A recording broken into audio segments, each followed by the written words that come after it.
السلام علیکم، میرا نام ڈاکٹر مشتاق ہے۔ میں as a senior registrar gastroenterology hepatology unit Khyber teaching hospital میں کام کرتے آ رہا ہوں، اور میں معدہ جگر کا اسپیشلسٹ ہوں۔ معدے میں جلن کے جو وجوہات ہیں اس کے دو ٹائپس ہیں مینلی۔ ایک فنکشنل ہارٹ برن اس کو ہم کہتے ہیں، دوسرے کو ہم پیتھولوجیکل ہارٹ برن کہتے ہیں۔ فنکشنل ہارٹ برن اس کو کہتے ہیں کہ یہ بہت بعض اوقات ہوتا ہے اور جو انسان کی روزمرہ زندگی ہوتی ہے اس کو متاثر نہیں کرتا، اور جو پیتھولوجیکل ہوتا ہے وہ فریکوینٹلی ہوتا ہے اور انسان کی جو روزمرہ زندگی ہوتی ہے اس کو متاثر کرتا ہے۔ اس کو ہم جرڈ بھی کہتے ہیں، گیسٹرواسوفیجل ریفلیکس ڈیزیز۔ اس کے مختلف وجوہات ہو سکتے ہیں۔ جو سب سے کامن ہے وہ لائف سٹائل جس کو ہم سیڈنٹری لائف سٹائل کہتے ہیں یا بیہودہ طرز زندگی۔ اس میں یہ ہوتا ہے کہ مطلب لوگ اکثر ایکسرسائز نہیں کرتے، روٹی کھا کے اس کے بعد لیٹ جاتے ہیں یا بیٹھ جاتے ہیں۔ اس میں یہ ہوتا ہے کہ جو معدے میں خوراک ہوتا ہے وہ خوراک کی نالی میں واپس اوپر آ جاتے ہیں۔ جو دوائیاں ہے لوگ استعمال کرتے ہیں، خاص کر جو درد کی دوائیاں ہے، اور اس کے علاوہ جو بلڈ پریشر کی ایک قسم کی دوائی ہے جس کو ہم کیلشیم چینل بلاکر کہتے ہیں، اور خاص کر جو درد کی دوائیاں ہے اس میں پونسٹان ہو گیا، اس کے علاوہ بروفن، اور اس کے علاوہ جو لوگ استعمال کرتے ہیں خاص جو روٹینلی استعمال کرتے ہیں اورین جس کو ہم کہتے ہیں ڈکلوفینک سوڈیم یا پوٹیشیم۔ تو اس میں یہ ہوتا ہے کہ مطلب یہ خوراک کی جو نالی ہوتی ہے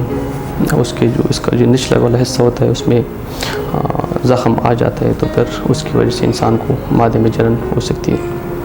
اس کے علاوہ جو دوسری کامن وجہ ہو سکتی ہے اس میں یہ ہے کہ جو لوگ خوراک استعمال کرتے ہیں اس میں جس میں چکناہٹ کی مقدار زیادہ ہوتی ہے، جس طرح کباب اور اس کے علاوہ مٹن وغیرہ یہ چیزیں، یا وہ خوراک جس میں کاربوہائیڈریٹ کی مقدار زیادہ ہو، اس میں چاول ہو گیا، اس کے علاوہ جو سفید روٹی ہے،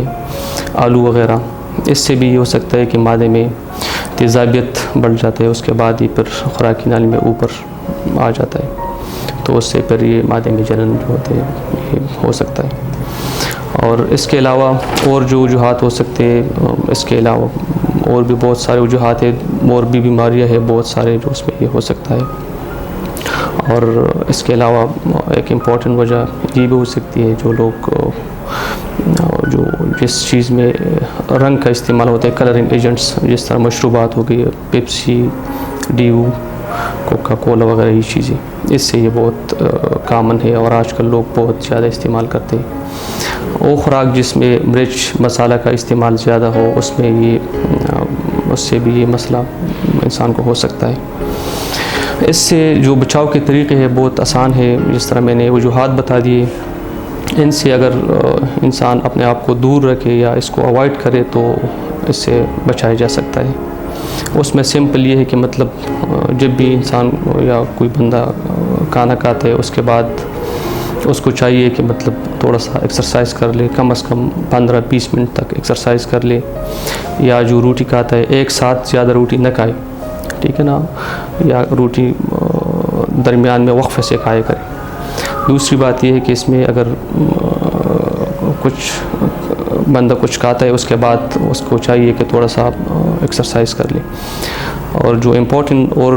اس کے بعد جو امپورٹنٹ پوائنٹ ہے وہ یہ ہے کہ جو ہم دوائیاں استعمال کرتے ہیں،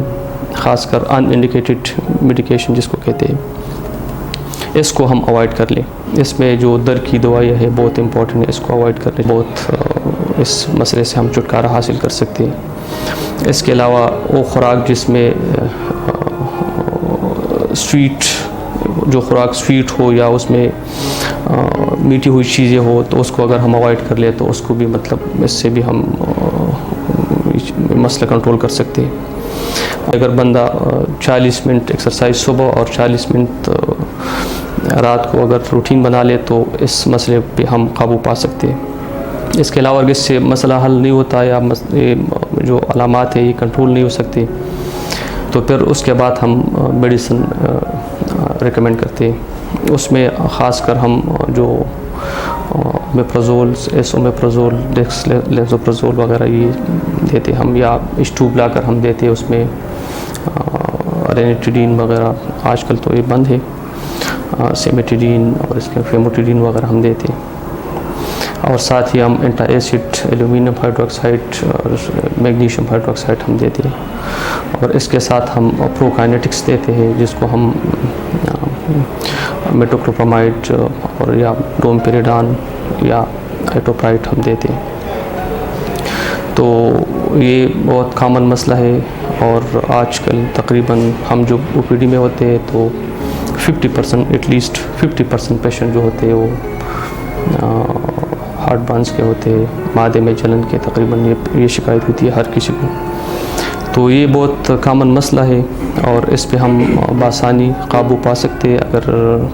ہم اپنی جو زندگی ہے ٹھیک ہے نا اس میں تھوڑی سی احتیاط کریں۔ تو اس میں ایک امپورٹنٹ بات یہ بھی لازمی ہے، آخر میں بتانا چاہوں گا، جو بھی بندہ سوتے تو اس کو چاہیے کہ سر کے نیچے ایک اونچی سی پلو رکھے تاکہ جو ایسڈ کا ریفلکس ہو کم سے کم ہو۔ شکریہ۔